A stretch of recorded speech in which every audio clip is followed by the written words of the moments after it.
అమెరికాలో ఏపీ మంత్రి నారా లోకేష్ బిజీగా గడుపుతున్నారు.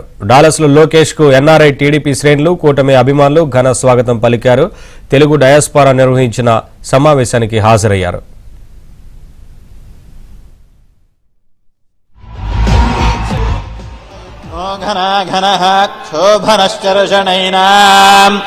సంక్రందనో నిమిష ఏకవీరశతగుం సేన అజయత్సాకమింద్రః సంక్రందనేన నిమిషేణ జిష్ణునా యుత్కారేణ దుష్ట్యవనేన ధృష్ణునా తదింద్రేణ జయత తత్సహధ్వన్యుధో నరాయుషు హస్తేన వృష్ణా ప్రతిహితాభిరస్తా బృహస్పతే పరిదీయారథేన రక్షోః మిత్రాగం అపబాధమానః ప్రభంజన్ సేనా ప్రమృణో యుధాజయన్న ఇమగుం సజాత అనువేరయధ్వమింద్రగుం సఖాయో నో సగూరభద్వం.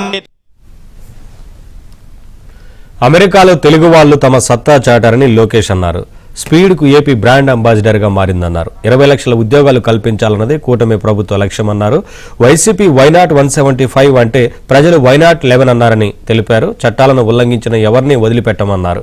తల్లిని అవమానించిన వారిని వదిలేది లేదన్నారు.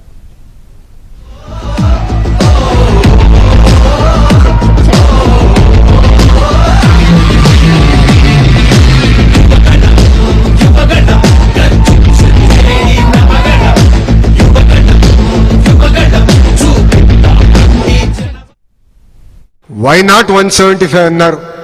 ప్రజలు అన్నారు వైనాట్ 11 అని. చంద్రబాబు గారు పవన్ అన్న ఫోటోలు పెట్టి బాక్సింగ్ చేశారు. ప్రజలే వాళ్ళతో ఫుట్బాల్ ఆడుకున్నారు. ఏకంగా సిద్ధం అని బయలుదేరారు. ప్రజలే ఆ పార్టీని శాశ్వతంగా భూస్థాపితం చేశారు. నేను గతంలోనే చెప్పా, ఎర్రబుక్కు దాని పని చేసుకుంటా పోతుందని. చట్టాన్ని ఉల్లంఘించిన వారు ఎవరిని మేము వదిలిపెట్టట్లేదు, పెట్టము. దాంట్లో ఎలాంటి డౌట్ లేదు. కానీ వాళ్ళు చేశారు గనక మనం చేయాలనుకుంటే చాలా పొరపాటు అవుతుంది. 151 అయింది. అది గుర్తుపెట్టుకోవాలి. నేను ఎవరిని వదిలిపెట్టే ప్రసక్తే లేదు. చట్టపరమైన నిర్ణయాలు తీసుకుంటాం, యాక్షన్ తీసుకుంటాం. ఎవరిని వదిలిపెట్టమని ఈ సభాముఖంగా మీ అందరు తెలుపుకుంటూ, తల్లిని అవమానిస్తే నేను వదిలిపెడతానా? తల్లిని అవమానించినా నేను వదిలిపెట్టాను. ఎందుకంటే తల్లి బాధ ఆవేదన చూసిన వాడిని. మా అమ్మ ఏనాడు రాజకీయాల్లోకి రాలేదు.